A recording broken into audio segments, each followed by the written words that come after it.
President Trump says, under his America First agenda, iPhones will be made here in America. Yeah, he says that. John Sculley joins us now, former Apple CEO and RxAdvance chairman and CEO. Sir, welcome back to the program. We've not seen you in a long time. Welcome back. Thank you, Stuart. Nice to be back. You have some experience of Silicon Valley and Apple. Do you think that we're going to be making Apple iPhones at any point in the future in the United States?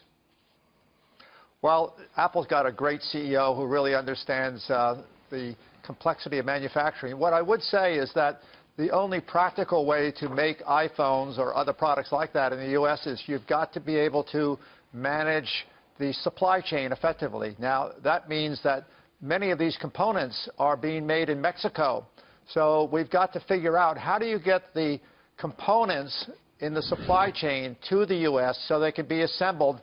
And that requires getting past a lot of these border tax issues. I'm reading between the lines, John Sculley, and you're basically saying, no, we're probably not going to make the iPhone in the United States. Can you tell me one other thing, however, before we move on? You know Silicon Valley, you know very, very well indeed. Why do most people there really detest and have contempt for Donald Trump? Well, I don't live in Silicon Valley anymore, so I don't have maybe the first-hand knowledge, even though I'm very involved in the high-tech industry. The reality is immigrations, I think, is such a central issue for high-tech people. About almost 70% of the leadership of Silicon Valley, Stuart, is people who come from some other part of the world, who have come to Silicon Valley because they have unique talents. We need the H-1B visas. These are for the most talented people. Immigration is very, very fundamental to America's innovation.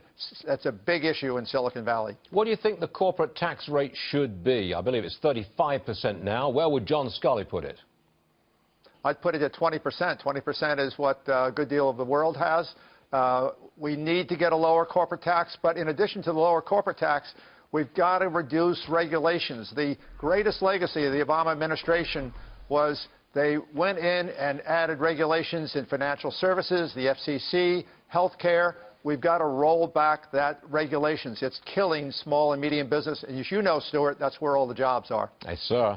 Real fast, you're working on a new venture. Now, just straighten me out. I believe it is a cloud-based pharmacy benefit manager. Can you give me 20 seconds of explanation, and then we'll figure something out after that? Sure. Well, the single highest cost in the healthcare system relates to the Rx ecosystem, the pharmaceuticals and the related medical costs around pharmaceuticals.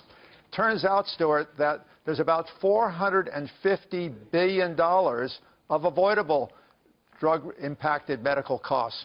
And what we're focused on is how do you take tens of billions, even potentially hundreds of billions of dollars of costs out of the system. Do you know that only 5% of the population are spending $1.5 trillion or 50% of our health spend? The politicians are all focused on, do we get a repeal and replacement for Obamacare?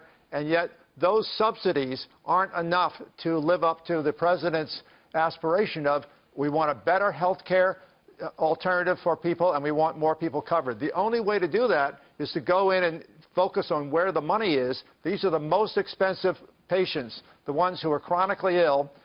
They're 50% of the health spend.